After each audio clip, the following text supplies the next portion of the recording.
The background to the Khata without corruption campaign in Whitefield rests in the fact that Whitefield was not originally a part of Bangalore city.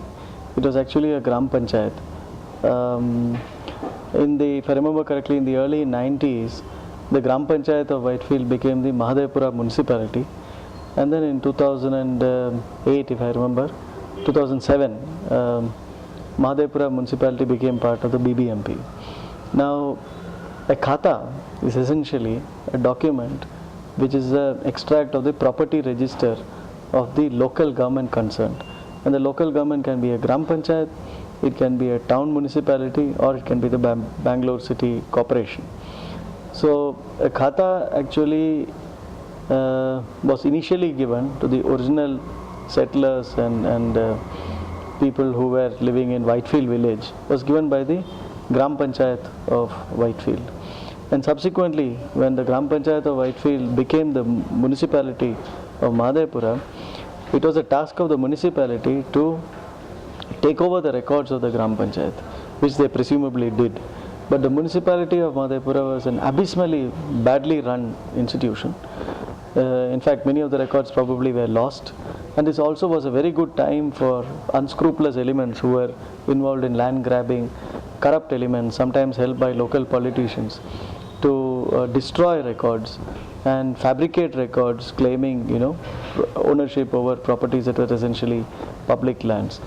And this was also, this resulted from the fact that there was an IT boom, land values went up, and in this general mess, people were trying to create as much records as they could in order to prove that they were the owners of a particular property or not. I personally feel that this Katha issue is being given too much importance by the BBMP authorities, because basically, as all of us know, it is only it's only an extract about your tax detail, that you have paid tax. But why are they making it so important that it's almost become the more important almost than your sale deed, so to speak? Deepa, anybody can pay tax as long as you have any Khata number.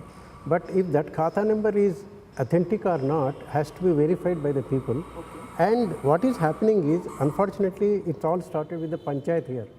Like Whitefield was a more sophisticated village than any other village surrounding the Bangalore because of this industrial infrastructure. Now many people not bothered about land so far, and they had their own papers and all. The papers that they had confined only to panchayat papers, and panchayat papers, what I understand, was only confined to form number 10, because form number 10 was authentic at that time. Subsequently went to change it to CMC and then to BBMP. What happened is, now the panchayat is say panchayat papers of Khata 10 is not valid, they say. It should have Khata number 9. When I verified with the people, they say in absence of form number 10 or form number 9, they have given 10. Okay. But they say no, 10 has no value. This is all what you say is very correct, is only making a poly for them to play around with the people and their take whatever advantage they want. We purchased this property in 1976 from Mr. D.K. Sebastian, who had bought it from Mr. Jimmy Giddens the previous year. And Mr. Giddens had got this land converted in 1966. And we've been owners from 1976 onwards. Now we want to sell this property. But we have a small problem considering a khata. Our khata that has been given to us is a B khata. But with the documents that I have, I should have an A khata. When the panchayat office was shifted and it became CMC, all our documents were given to the CMC office. They never ever issued us a CMC khata.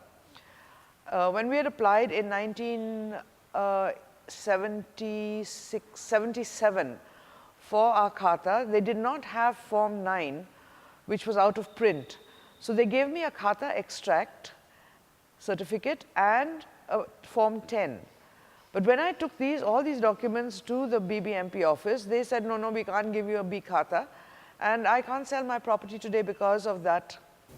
3 years ago, I bought myself an apartment in Bangalore in a development of 60 apartments, and been paying taxes on this apartment for the last 3 years. I have what I thought was all my paperwork. I had the sales deed, I had lots of legal documents, I had tax receipts. But in talking to our association, both the Whitefield Association and our Residents Association of our little community, we've discovered that none of us actually have the Khata. We have tax receipts, we have a sales deed, we have an occupancy certificate, but none of us have a Khata. A couple years ago, we did go through a process to get a Khata B, which some of us, in the 60 residents, maybe a handful got the Khata B, but none of us have a Khata A. This has been a source of frustration because for 2 years, people have talked about, let's try and do this, but nobody wants to pay money. And every time you approach somebody, you say, for 5,000 rupees, I'll get it for you. For 10,000 rupees, I'll get it for you. But we as an association, both our little community association of our development and the Residents Association of Whitefield, said, no, we will not pay a bribe. We've paid money to buy this place. We've done everything correctly. We should be able to get this done without paying a bribe. So our Residents Association of our little community of 60 owners have gotten together, working with the larger association of Whitefield. We are determined to get our Khatas without paying any bribes for it because we believe that's the way things should be done. The ironic thing, and this is really, it's symptomatic of the kind of rubbish system that we run in our municipalities, is that the oldest house in Whitefield, Waverley, does not have a Khata.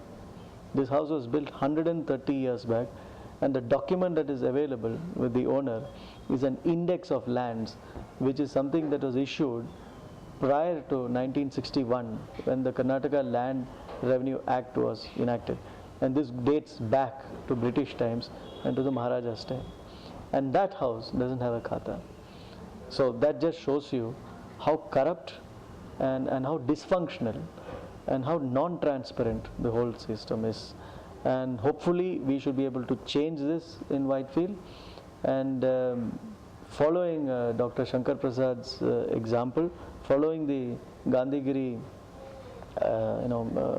strategy of the Ideal Homes Cooperative Society in Rajarajeshwari Nagar, I think we should be able to be successful. But we are not going to give this up.